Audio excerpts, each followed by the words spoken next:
Hello and welcome to the That's So Craven podcast, your one-stop shop for all things Fulham. We are back going into the international break off the back of a superb performance against Man City, despite the scoreline, a 3-2 loss. But what a game that was. Not often that you leave the Etihad feeling actually fairly positive, and here to talk it all through, we have Sam. How are we going, Sammy? I'm going good. It's a weird one, isn't it? Like, cause you would think a 3-2 loss would be kind of cause for concern or just a reason to be unhappy. But I'm actually very, very proud right now. I'm relatively content. I'm tired as always, a little bit dehydrated because I give the people what they want. And as always, I'm just very happy to be here. Happy to be here with my family. I'm happy to just enjoy. Let's get into it. I've been saying let's rock pretty recently, so let's rock some more. Love it, Sammy. And Dad, how are we going tonight?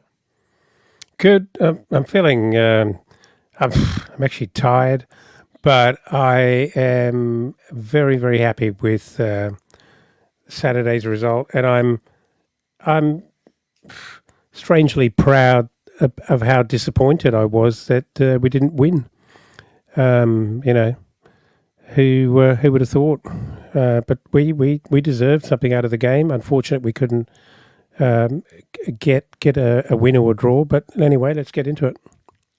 Yeah, it's a really weird feeling off the back of this game. I think, similarly to when we previewed the game, we all were weirdly confident or weirdly positive, and the vibe actually followed through. It's always one of those things where you go into that game feeling positive and hopeful that something might happen, and luck is on our side. And often we review the game afterwards, and it's all pretty drab and a terrible performance, and we feel like idiots for feeling so positive in the first place. But off the back of this game, it really does feel different. The whole of Fulham Twitter, which is usually a very drab and negative place, is actually incredibly positive. And even though we were at times a little bit wasteful in the game, we actually are still feeling very happy with the performance, and we'll get into it. But before we do, as always, just a mention of the Discord, which you can find links to in our Twitter. You will find in the Discord transfer news, updates with analysis from Cottage Tactico and more, fantasy football information on the Fulham women's team, all sorts of general Fulham chats. A really good place to be. So do check out the Discord. You can join, like I said, using the link on our Twitter profile. You can also check out cravenpod.com for updated articles and information coming out there fairly regularly. But let's get into it.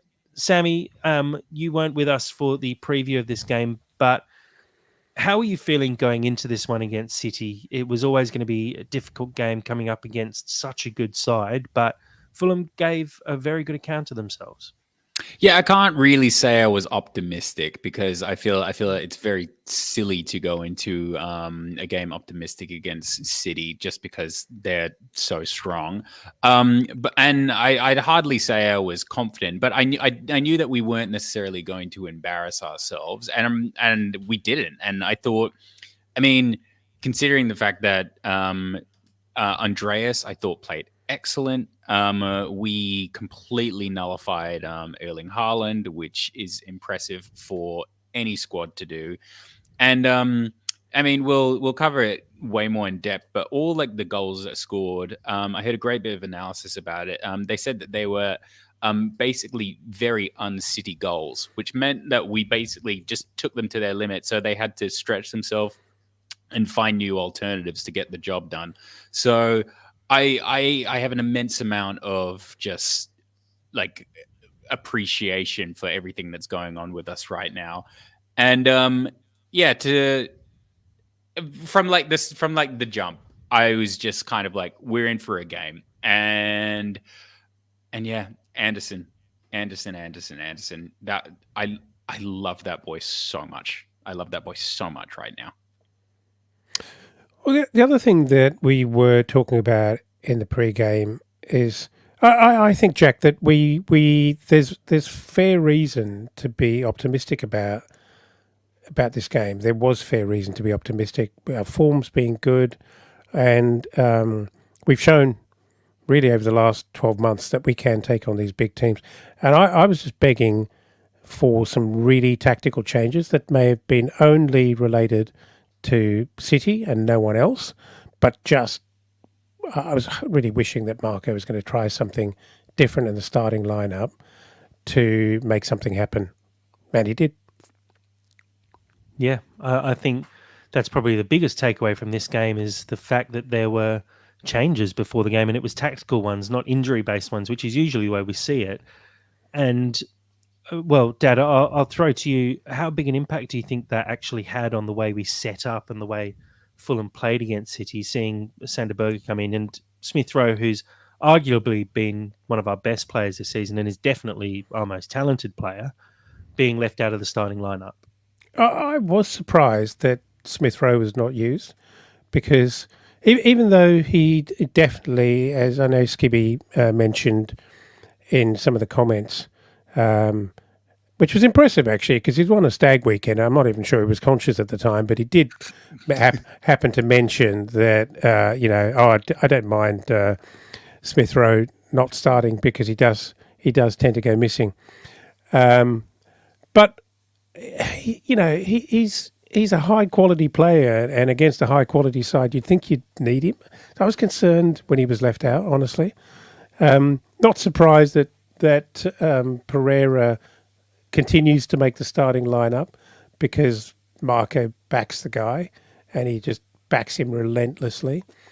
I was calling for a possible resting of Lukic, but fair play to Silva. I think he's been so important and arguably our very best player across the 5 or 6 games leading up into this one. Impossible to drop. So it didn't surprise me that he started, but I thought he would kind of rest him in the hope that he would not get a yellow card and therefore be out and miss a game against Villa. Some people were talking about, is this a game where Mooney's comes in because he's possibly faster and more aggressive? There's no way that was going to happen. Raul has not only been in a very good role, I think it's too finely balanced. And I think Silva so desperately wants to give Raul the chance to really establish himself and turn his little purple patch into a real run of form. But what I really liked about it is that we went into the game really meaning to use Adama as a tactic. Obviously he didn't know exactly who was going to line up against Adama, but if he didn't have the right man, switch Adama, and he sort of completely used him as a tactical force. And I've got a lot to say about Adama in this game. People were pretty dark on him, and I was personally frustrated that he didn't execute on all his chances. But I'm going to argue that there's probably not a player in our side that would have even got himself into a position to have an opportunity to try and convert those. I really do feel for Adama though, because it was just that was the most Adama-ish performance I think I've seen in quite a while, because I really know him as just the guy who creates the chances and just doesn't necessarily get the end result. And I was gagging for him. I was gagging for him because it would have been amazing, and he did some really, really awesome stuff. That's the way you use Adama Traore. So I was really happy that at least he was just putting endless pressure on City. And he just gave Rico Lewis a serious time. And I really enjoyed that matchup, because basically Adama was just battering him, and that was just absolutely fantastic. And then because everyone was just so focused on Adama, it allowed Andreas to actually have probably the best game that he's had all season, for me at least anyway.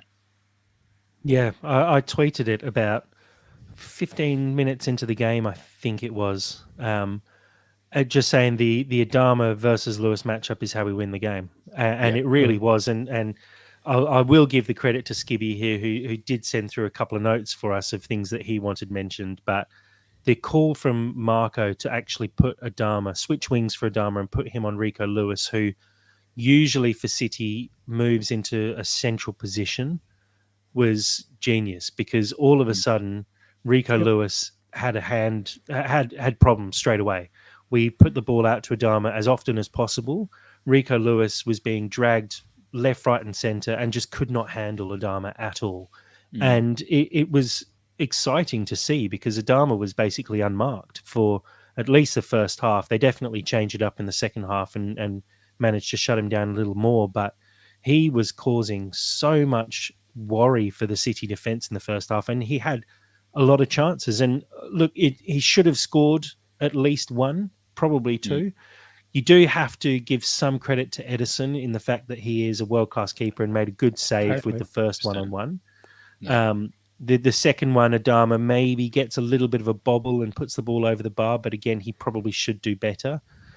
Third one, I think he's looking like he's trying to go through Edison's legs and just cooks it completely and puts it straight into Edison. But look, it's interesting seeing Pep Guardiola post-game obviously standing with Adama and giving him a few notes post-game. And I think from a bit of average lip reading, it looked like he said, mate, you are so much quicker than everyone on this field. Go around the keeper next time.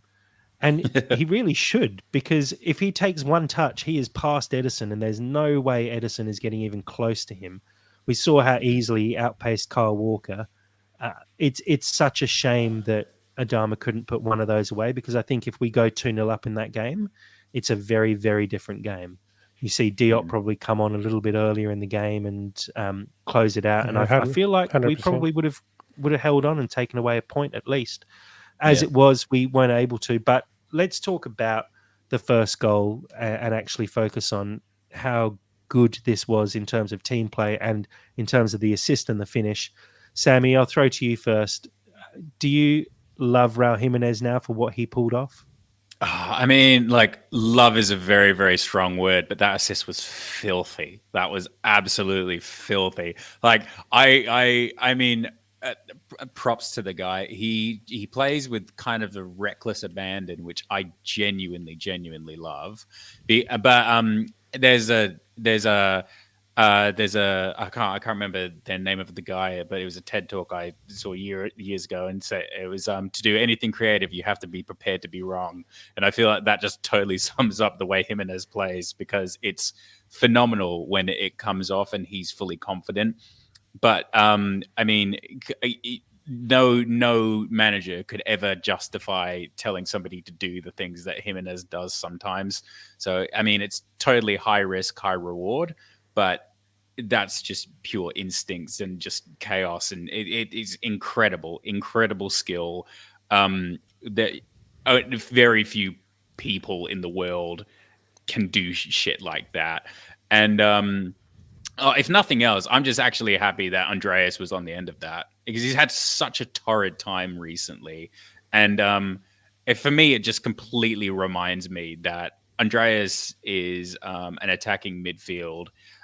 He should be interchanging that spot with ESR, and I want him in that position more. I know that ESR is better, but for me last night, I was just kind of like, I just don't want to see him play anywhere else. And I get the justification behind why he's still in the squad and doing his thing, but he's just so much better in that position. He's just so much better, and yeah.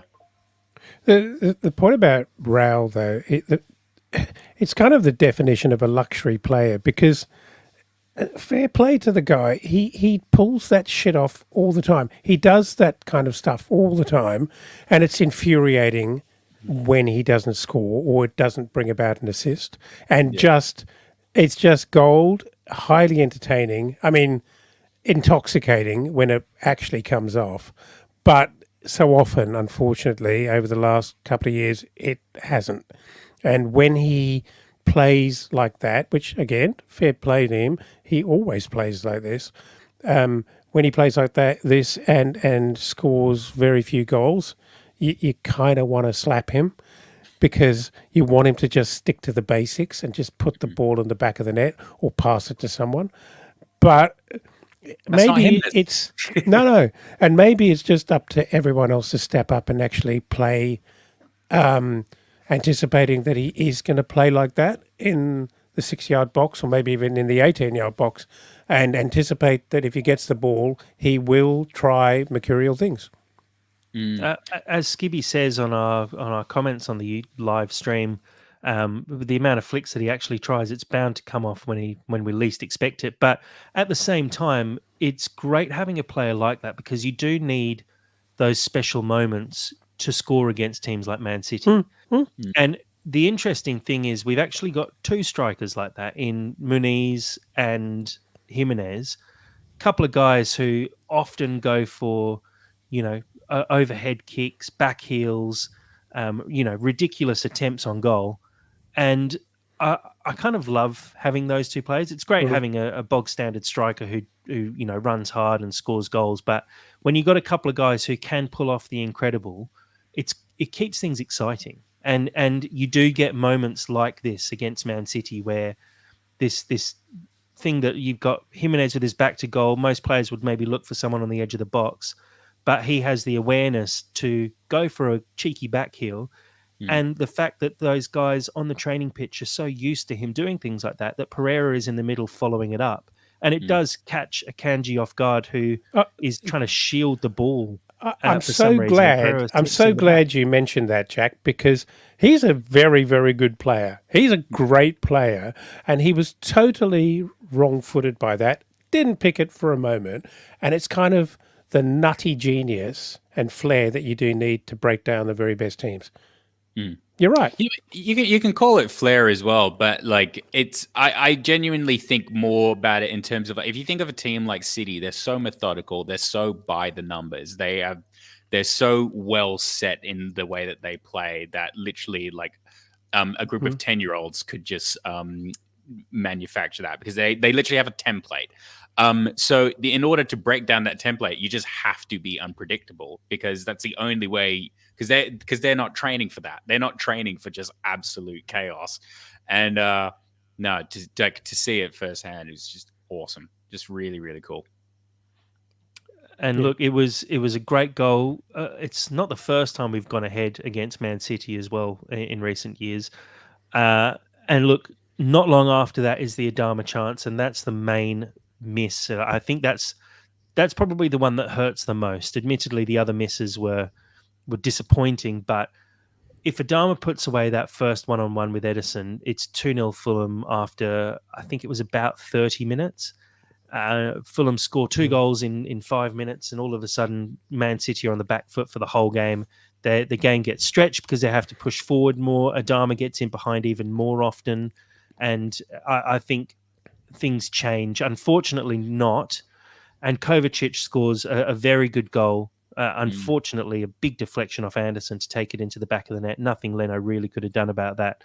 And Man City equalise. Dad, I'll throw to you first. Do you think it was fair that Man City equalised at that point? It's not like they weren't in the game at any point.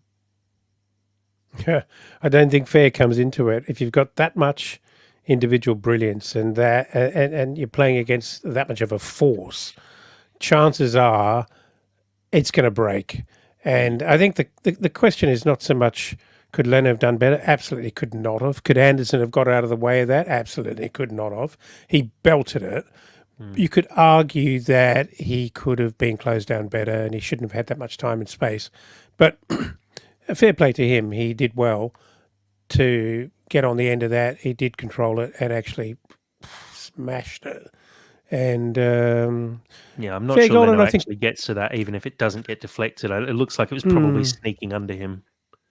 I really hang on to your point, Jack. I think it's fair. I think it's fair that they scored at that point. They were not exactly out of the game. We'd hardly had any possession. In fact, our goal was against the run of play. I just really love the fact that we frustrated City so much to the point where they just went, like, we're not going to get a goal from Haaland today, so I'm just going to hoof it the first chance I get. Like, to get City into that position, that's just chef's kiss. And they had to do it 3 times. And even on Kovacic's first goal, Anderson still got to it. I mean, he deflected it, but he was still there. And the fact that, like, for all of their goals, they just basically had to just force anything in. Like, there's not that much structure behind what they were doing. They literally just got to the point where they were just kind of like, opportunity, go. And that is just such a testament to like the strength of our defense right now. It's proper intimidating. Anderson's incredible. He nullified Haaland all game, and I just loved it. Loved it. To Jack's point, though, if Adama scores at that point, we go 2-0 up. Even the mercurial City, who come into every game with an opposition fearing them, but kind of accepting that they're going to probably get beaten, and they have that, they have that swag about them, which is very, very difficult to overcome. It's a massive psychological advantage. Look at what happened at the end of the game. I'm not trying to suggest we jump to the end of the game, but if we score then, City cannot ignore and just play the way they normally play through the game. They'd have to change tactics, and they would be somewhat dishevelled at that point, I think, and it would have been a different game. Yeah. Yeah, and I think the point you guys made is a fair one as well. Haaland was completely out of the game, and as Claire says on our live stream, did Haaland even play? And honestly, for a player who's been so impressive this season, he's got 10 goals in the 6 games before he played against Fulham. He barely had a chance. I don't think he had a shot on goal. I'm not 100% sure of that, but I don't think he did. And to nullify a player of that quality, and look, the goals that they scored, 2 from Kovacic, where one was a massive deflection, another one, which we'll talk about it now, it's a lapse from Fulham, let's be honest. It's after half time, probably 90 seconds after half time, and Kovacic gets into the box. He takes a very good touch to gain some space for himself and then puts the ball in the back of the net. Fulham would be, I know Marco Silva would be furious with us allowing that goal, because we really should be switched on at that point. But the fact is, the first goal was a big deflection. Doku's goal, which we will talk about as well, was a thunderbolt. And that's, the ball was moving around so much that Leno looked like he went the wrong way completely. It took something special from Man City, and we saw it when we played Liverpool last season as well, where it took some special goals to actually beat us. And that's the kind of team that we're becoming now, which is really positive, that teams have to do something incredibly special to actually get one over on us. That's big for us. I must say as well, part of me, and I'm sure we'll probably discuss it a little bit more later, but part of me thinks if we started Reece Nelson, would this be a completely different story? Because within 7 minutes of him coming on, ended up pushing an assist to Muniz, and his attacking threat is just. I understand Marco's conservative nature and the way in which he kind of brings players in, but I'm really itching, because part of me really just genuinely believes if he started, it could have been a very, very different game in that respect. Because I don't think Iwobi played bad. I definitely don't think he played bad. But I don't think he had as much attacking threat as Nelson did from the second he came on. Well, I look back at how Adama was used last season, and I see Marco using Nelson in a similar ilk this year. Yeah, I think Iwobi had a good game. I think Nelson is definitely on his heels at the moment and pushing for a start. But remember too that Iwobi effectively played at right back for the whole game, or right wing back, if you will. But Nelson, I don't think would have been able to do that. And I think it was really important that Marco had Iwobi playing in that system, because Iwobi obviously knew how to drop deeper and play a little bit more defensively. And I think Iwobi actually did quite well defensively. Oh, I think he did too. Yeah. And I do agree, though. I think Nelson is exciting, but I also wonder if maybe we get the most out of him by just giving him that sort of 20 minutes at the end of a game in a almost like a Duran style player that Villa have at the moment, where Nelson comes off the bench and he's starting to get assists, and maybe he'll start scoring some goals soon as well in the league. And I feel like we will get more out of him off the bench at the moment, in a similar way that we got a lot from Adama off the bench last season. While we're on the subject as well of would you rathers, though, I do, because we haven't actually talked about it yet, but I do want to talk a bit about Sander Berge, just because when Kearney came on, I did notice a significant difference because for me, maybe you guys have a different perspective on this, but for me, Sanderberg wasn't doing it for me for pretty much the entire time he played. I know he was there. I know he did some contribution, but for me, I was just like, eh, anyone could be next to Lukic right now. And then when Kearney came on, completely different. Dad? I'm just That was trying a to. big sigh. Okay, That was a very big I'll sigh. happily take it. Yeah. I disagree with that. I think Sanderberger. I think it's hard to judge them one after the other because Tom Kearney came on when Fulham were 3-1 down. No, it wasn't 3-1 at that point. 2-1 down, and pushing the game on. Man City were actually sitting back a little bit, which you don't often see from Man City. But when we had possession, they really did try and get behind the ball because I think they saw us as a bit of a threat. I think Sanderberger had a very good game. I think at the start, him and Lukic were both a little bit iffy, but they actually both settled into the game very well. I think as well for the game we were playing against a team like Man City, you needed to have Sanderberger out there. Can I ask a question though? Like, just talk to me like I'm Alfie. Like, just talk to me like I'm a child.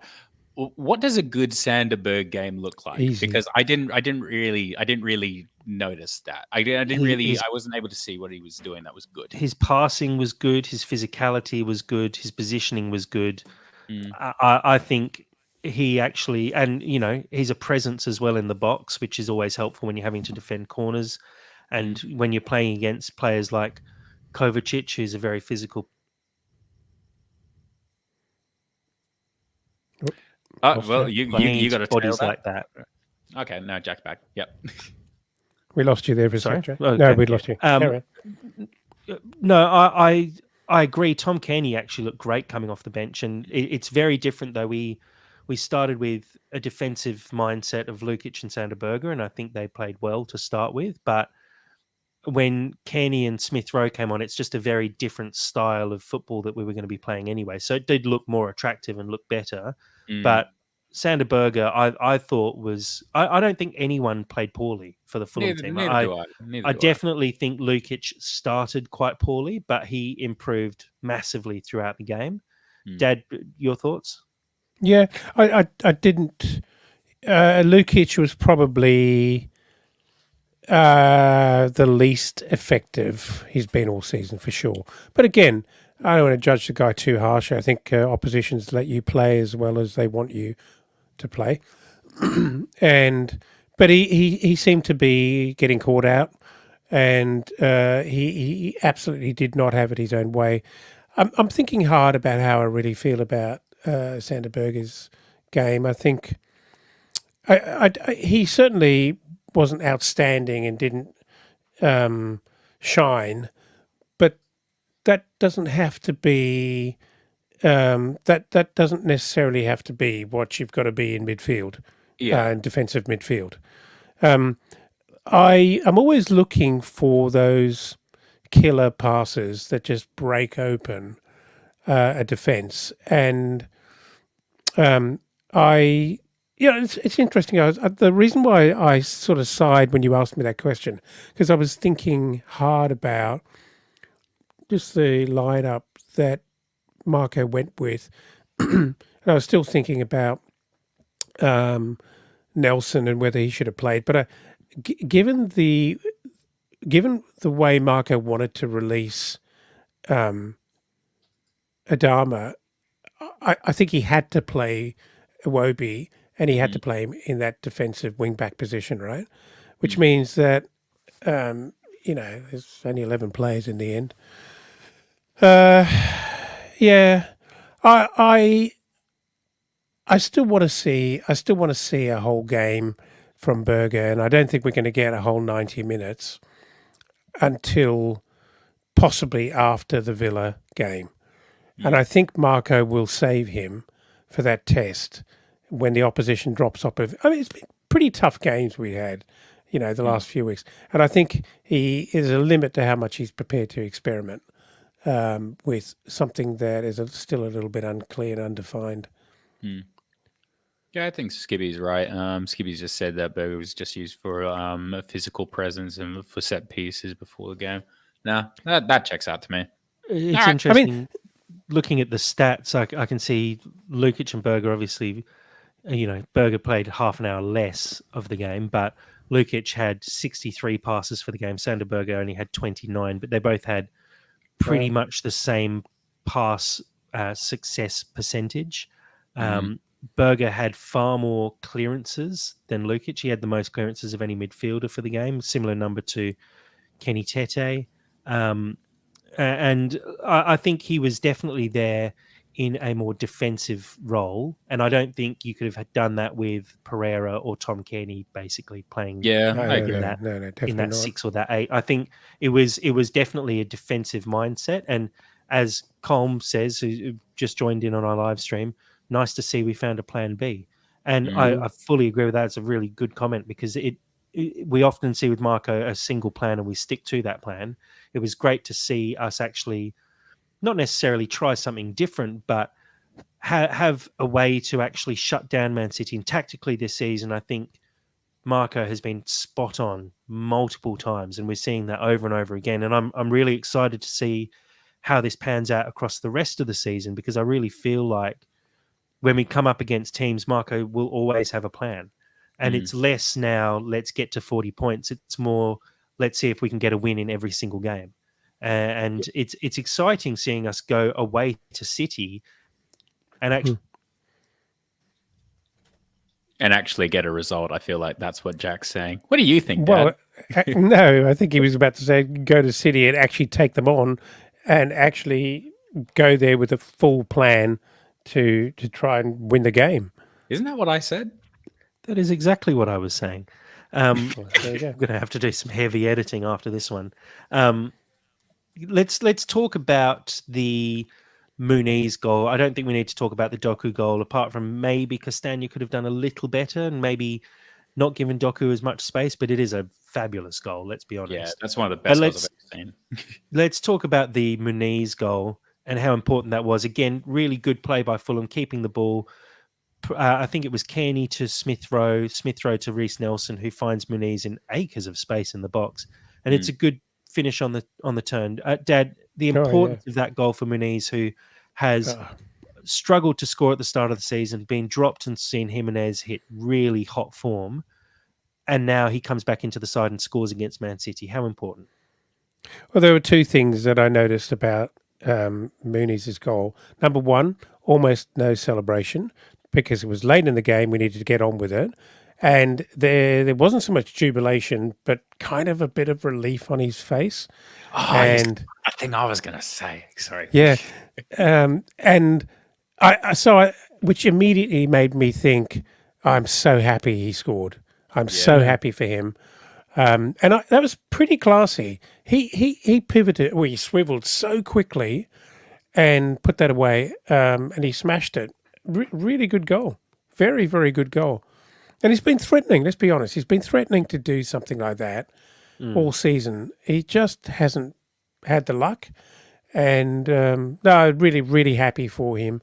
And the worst thing in the world that could happen right now is, in fact, Brow goes on a run Mm. and scores a 10 or 15 goal season, which means Mooney's doesn't start again at all. And that would be very, very damaging to his confidence. I think I'd like him to stay in the mix, and Silva and Mooney's himself to really believe that he can continue to contribute. And if he gets the odd goal from coming on as a sub, that just keeps him primed and ready to go if, Raul gets an injury or it does dry up. So Mm. delighted for him. It did feel very serendipitous as well. It did feel like, because there's almost kind of like a weird kind of like what was that? Anyway, I triggered my Siri. I don't know how. that's okay. I thought it was my mum for a sec. It sounded really similar. Oh yeah, there was something kind of serendipitous about it because, like, I mean, it just felt he's like, I'm just going to take my shot. I don't have any pressure. I'm playing City, and he got it.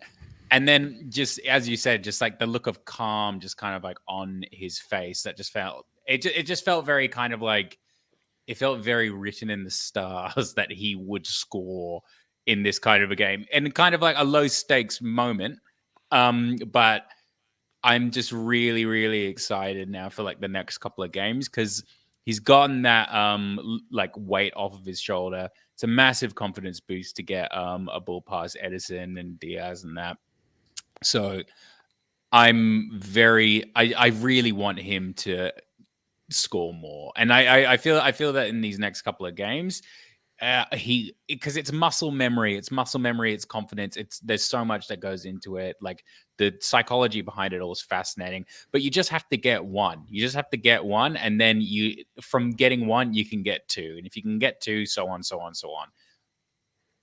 Yeah, look, I think it's incredibly important.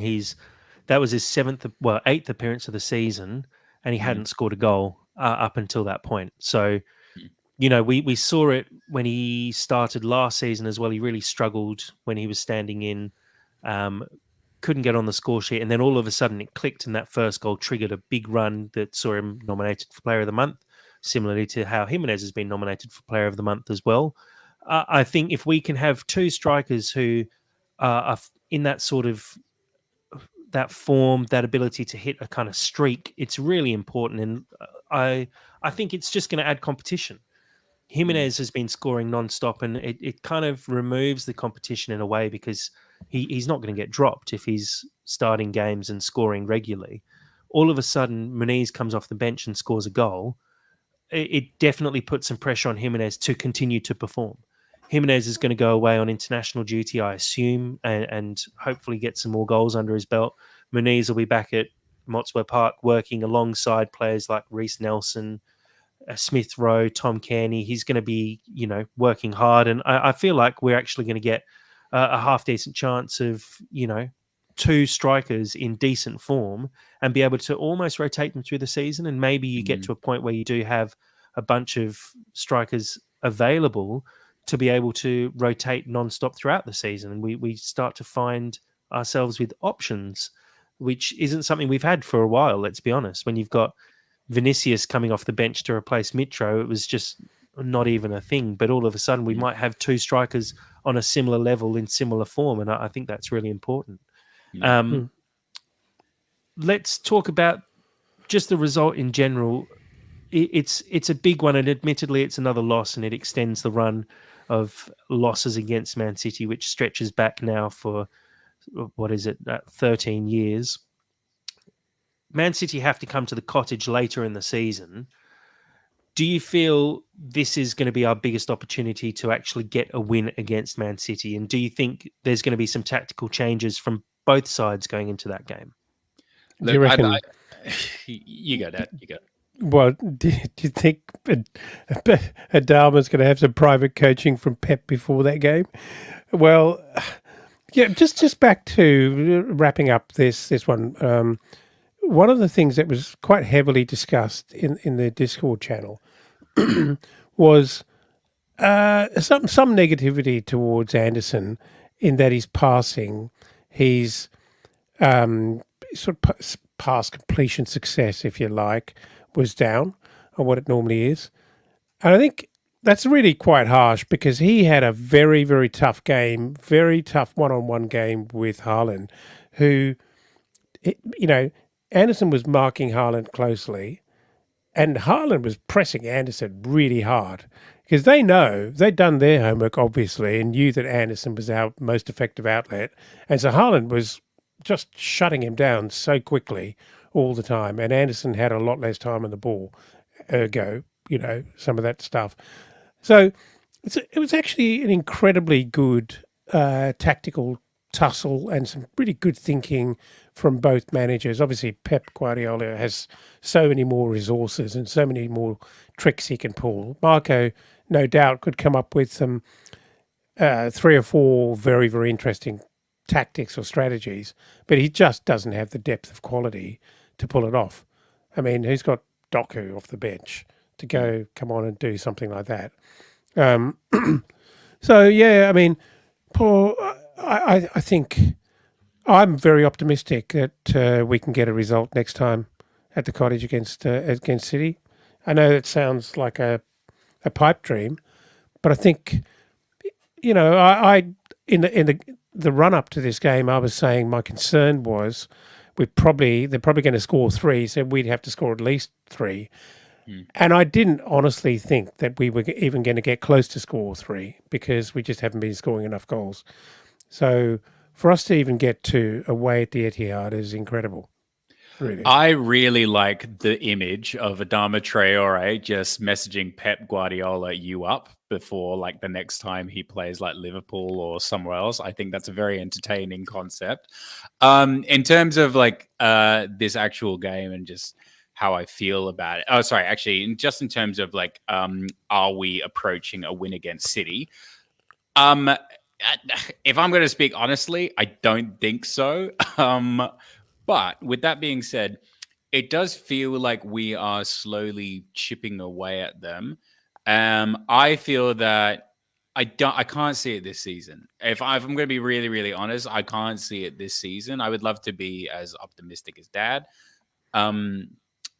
But you know what? Next season, depending on the signings we do, depending on if we still have Silver, and depending on if our main focus is the league and we're not burdened by something like European football, as awesome as that would be, I could see us potentially causing an upset and just doing some giant killing next season.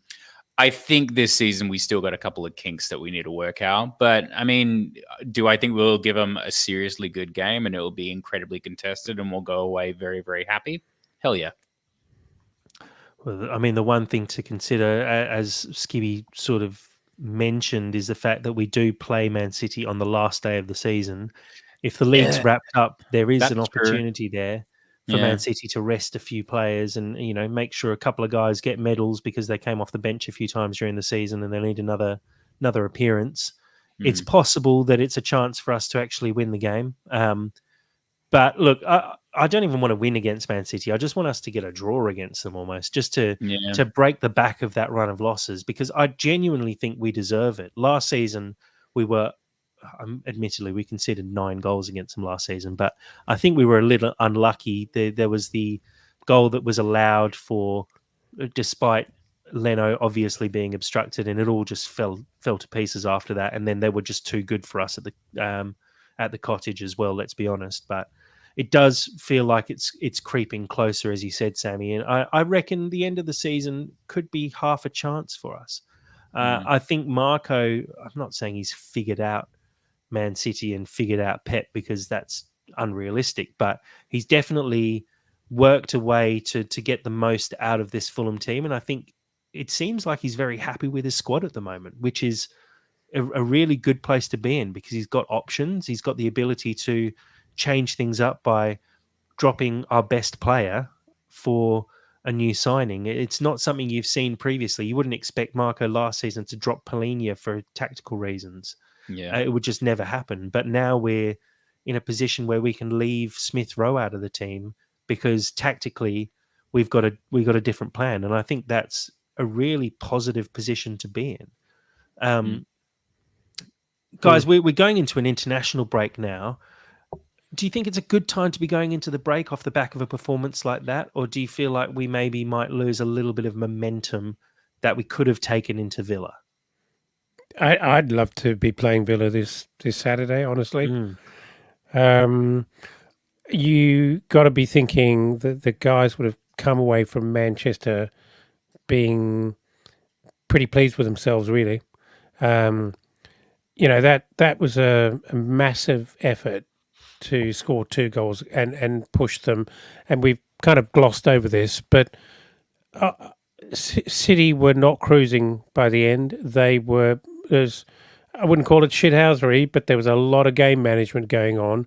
And it was a bit embarrassing that against little old Fulham, they had to throw balls on the pitch, waste time kicking off and doing all kinds of pretty blatant stuff, really. So huge compliment to us. So yeah, I really would like to be taking Villa on right now. Is Sanderberg is he getting an international call up or not necessarily?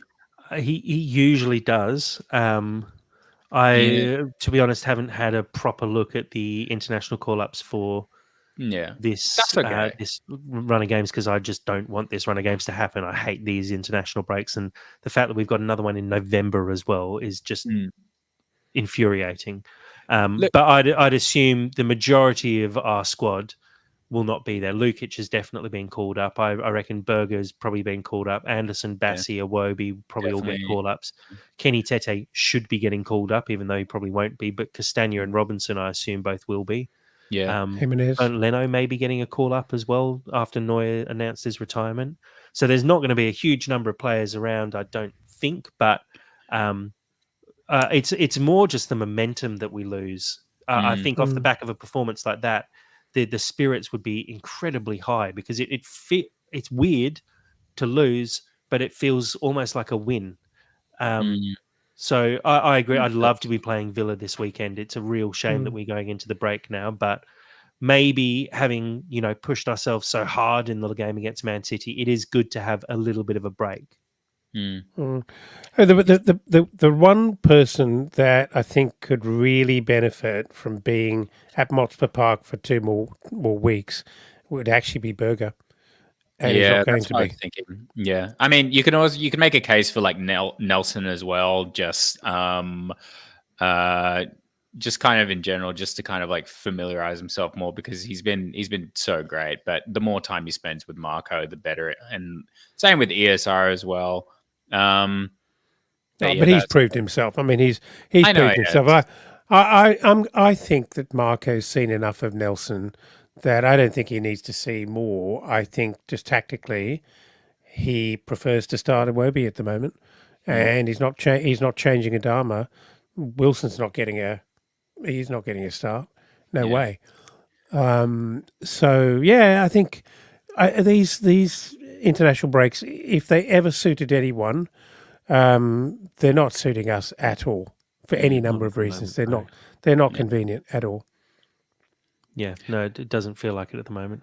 And Matt, I'm quite fond of a Stilton. If because you just got to give the people what they want. Yeah, that's definitely going to be weird for people who aren't on the YouTube live. But yeah, Why aren't you on the YouTube live? Why aren't you watching this live, guys? Come on. Let's have a quick look at the stats from the game just to wrap it up. Man City with 58% possession, Fulham with a very respectable 42%, I have to say. I was expecting that Hmm. number to be in the 20s. To have Hmm. 42% against Man City is a very good effort. Man City with 20 shots to Fulham's 11, 7 on target for City to Fulham's 4. Passes, Fulham actually managed 452. I think last time we played City, we only had about 200. City, though, with 634 passes. City with 8 corners to Fulham's 3. Fulham with 10 fouls to Man City's 4. A couple of very good professional fouls from Fulham, which I really enjoy seeing at the moment because we definitely missed out on points by not making some professional fouls earlier this season. So I think it was Bassi who put his arms around Phil Foden's waist at one point during a quick break. Really, really good to see. A quick look at the table as it stands. Fulham, after 7 games, sitting in 8th place, a goal difference of +2, 11 points so far, sitting just 1 point behind Brighton and Newcastle, who sit in 6th and 7th. Only 3 points off 4th place at the moment. Admittedly, Chelsea with a much better goal difference, but sitting pretty ahead of Spurs, ahead of West Ham, Brentford, Man United. It's a really good start to the season, and look, a decent result against Villa. And I will go back to a question posed, I think it was by Claire earlier in the chat. We do have Villa coming up next, and then Everton the game after. How many points do you think we're getting from those two games? Sam, I'll throw to you first. Sorry, I wasn't listening. I was distracted by the chat. Can you ask me the question one more time? What points do we get from the upcoming games against Villa and Everton after the international break? Oh, Villa's a really hard one. Not as actually in like, as in like, I feel like they're a difficult team. I actually think that they're a very attainable team to like play against, especially at the moment, given their recent form. I think, I think Villa's going to be a really annoying one. I think as I feel that we should get a 2-1 or a 1-0. I think it's going to end up being 1-1, which would be really annoying. But I feel like that's just what's going to happen. Everton, that should be 2-0. That should probably I mean, you could maybe even make a case for 3-0 or at least 3-1. But yeah, I'm going to go 1-1 Villa. Yeah. I'm going to go 1-1 Villa, and 4 points. 4 points. Dad? I'm going 6 points. I think it's possible, not just because I really, really, really want 6 points. I actually think it's achievable. I know they had they've been up and down, because I saw what happened against Ipswich, and they looked very beatable.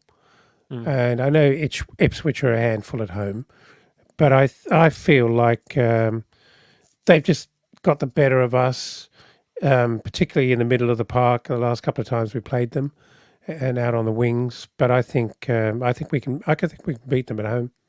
They also have a few issues at the moment, Villa. They've current injuries. John McGinn is out. Amadou Onana, Jacob dick Ramsey, who normally hurts us. Tyrone Mings, Eric Konza had to be subbed off in the last game with a potential hamstring injury. Boubacar Kamara out as well. There's some pretty key players from that Villa side. If looking at those, there's like 4 to potentially even 6 starting players who are unavailable for Villa. So off the back of an international break as well, where a lot of their players will be going away on international duty, there is a possibility of us sneaking a result against Villa. I agree with Sam. I think a draw is a minimum there. I think we should probably be looking at a win. And then, interestingly, after that, we're talking about just the upcoming 2 games, but after Everton, I believe we played Brentford, Palace and Wolves, who are all, not having the greatest seasons at the moment. Admittedly, Brentford had a good win on the weekend, but apart from scoring in the first minute of games, they haven't been great this season. So if we get a win against Villa, there is a potential for us to actually have a really good run of 5 games and potentially get 5 wins from those games. So all of a sudden, you look at that, 5 wins, it takes us to 26 points from 13 games, and we're absolutely flying at that point. And, Europe becomes not just a possibility, but something that we really should be aiming to secure early doors. And I think we'll have to wait and see, because it is very Fulhamish to actually drop points in that little run of games. But at the moment, it's looking good, and I think it's exciting for us. Guys, let's move on and talk about Fulham Women's. There's been not much action, unfortunately, for the women's team in the league for a couple of weeks now, but we played against Sporting London Benfica on Sunday, a team who were recently promoted and have actually given a fair account of themselves so far, with a couple of wins, a draw and a couple of losses when they came into this game. Fulham had only managed to play 3 games, where some teams had played 7 so far this season, and had been completely unbeaten, 100% record. Going into this game, though, reports from the game is that Sporting London held a very low block, sat on the edge of the box, and it was tough to break down this team, despite Fulham obviously having more quality. Sophie Manzi scored just after half-time to make it 1-0.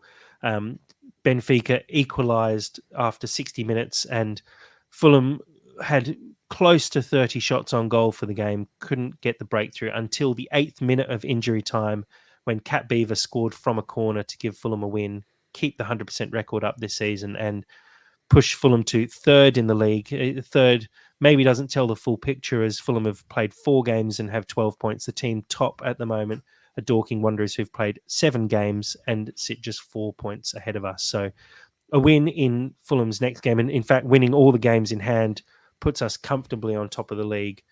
Dad and Sam, how hard do you think it is for Fulham, who have had a bit of a disjointed start to the season, not managing to actually play as many games as the teams around them in the league? Do you think that's going to have a negative effect on the team through the rest of the season?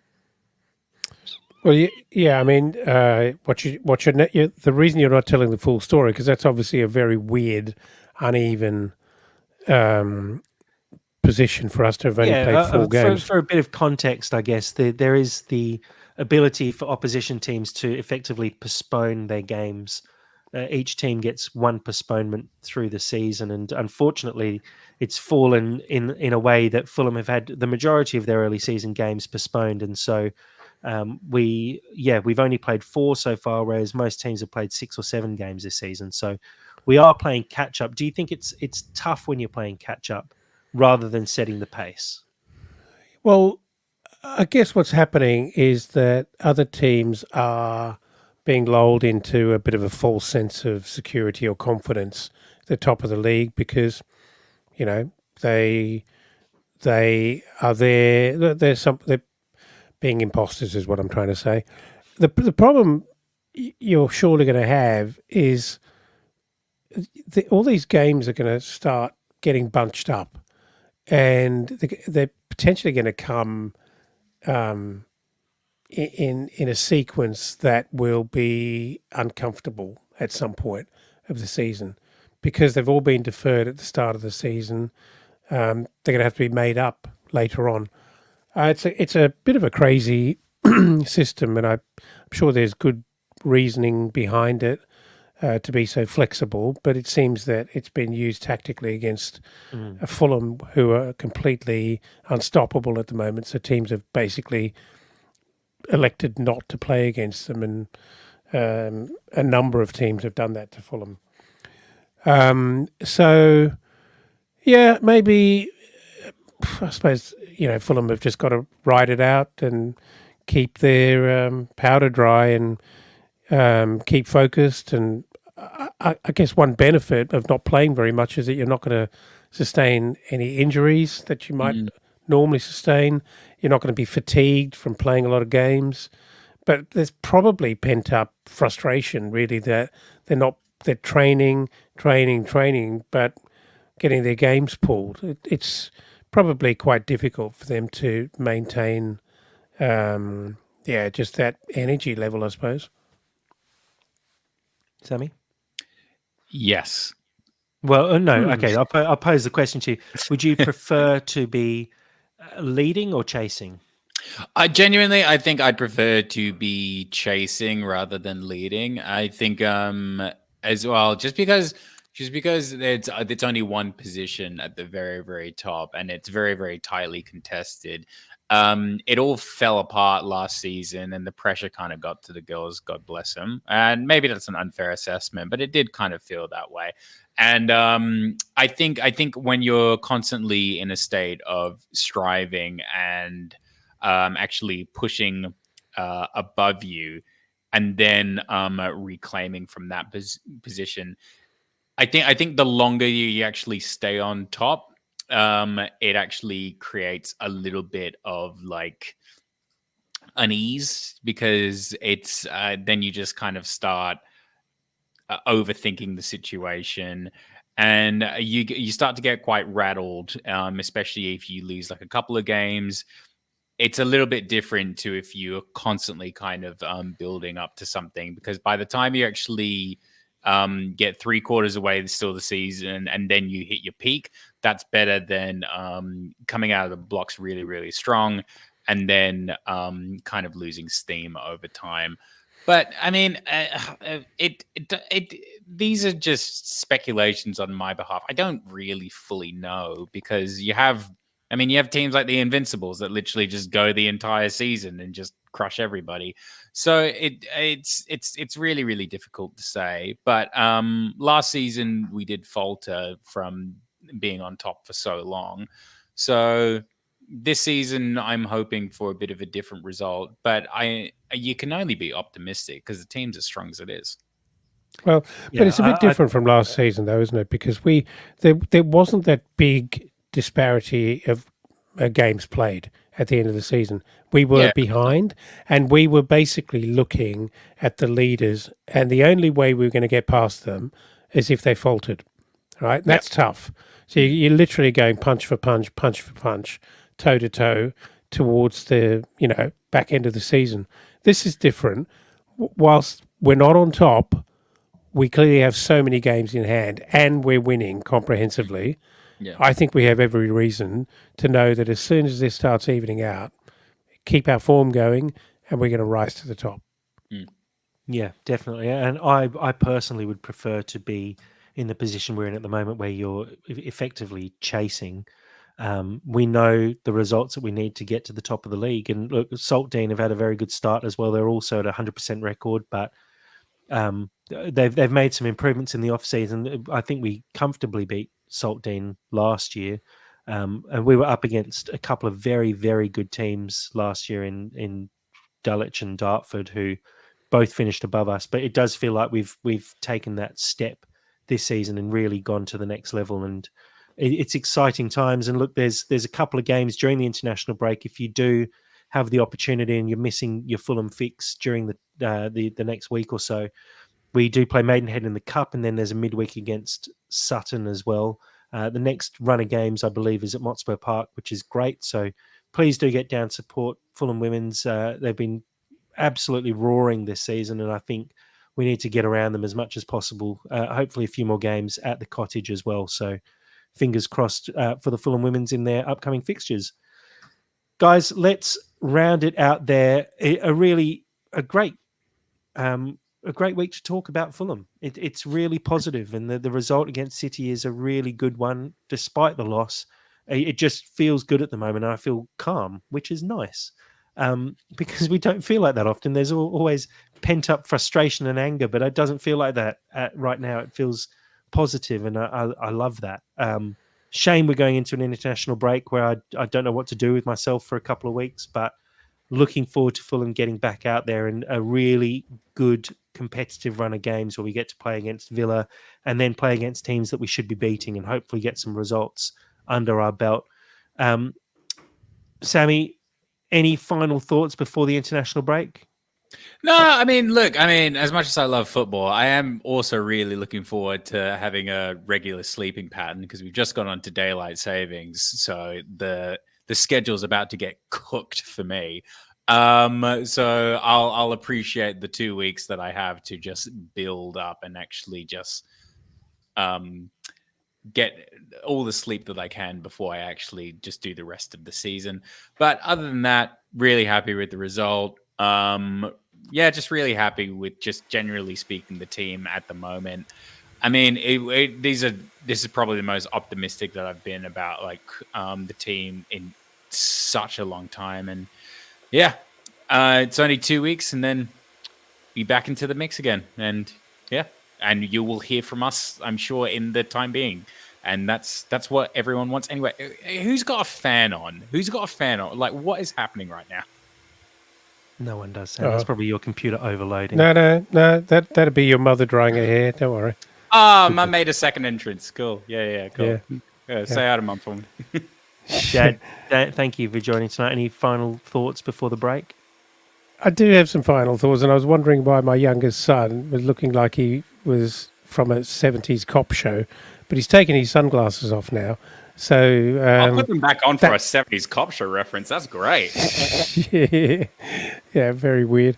I'm a little frustrated, Jack, that this international break is on us again.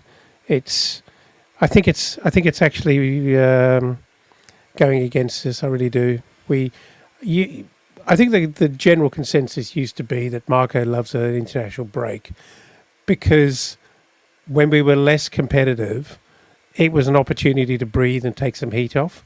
Now it seems to be a momentum killer, so I'm not up for it.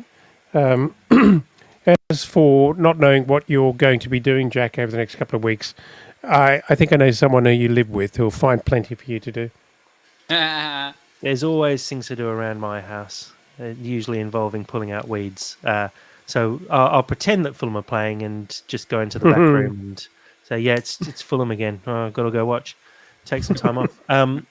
Guys, thank you. And a big thank you to everyone who's joined in on the YouTube live chat today. It's been great being able to interact with some new people who've joined us. So I really do appreciate all the support. As always, please do continue to share our content, continue to subscribe, share this podcast with other Fulham fans. We really do appreciate all the support. Jump in the Discord, like our posts on Twitter, share them on Twitter as well. We really, like I said, appreciate finding new people, new listeners.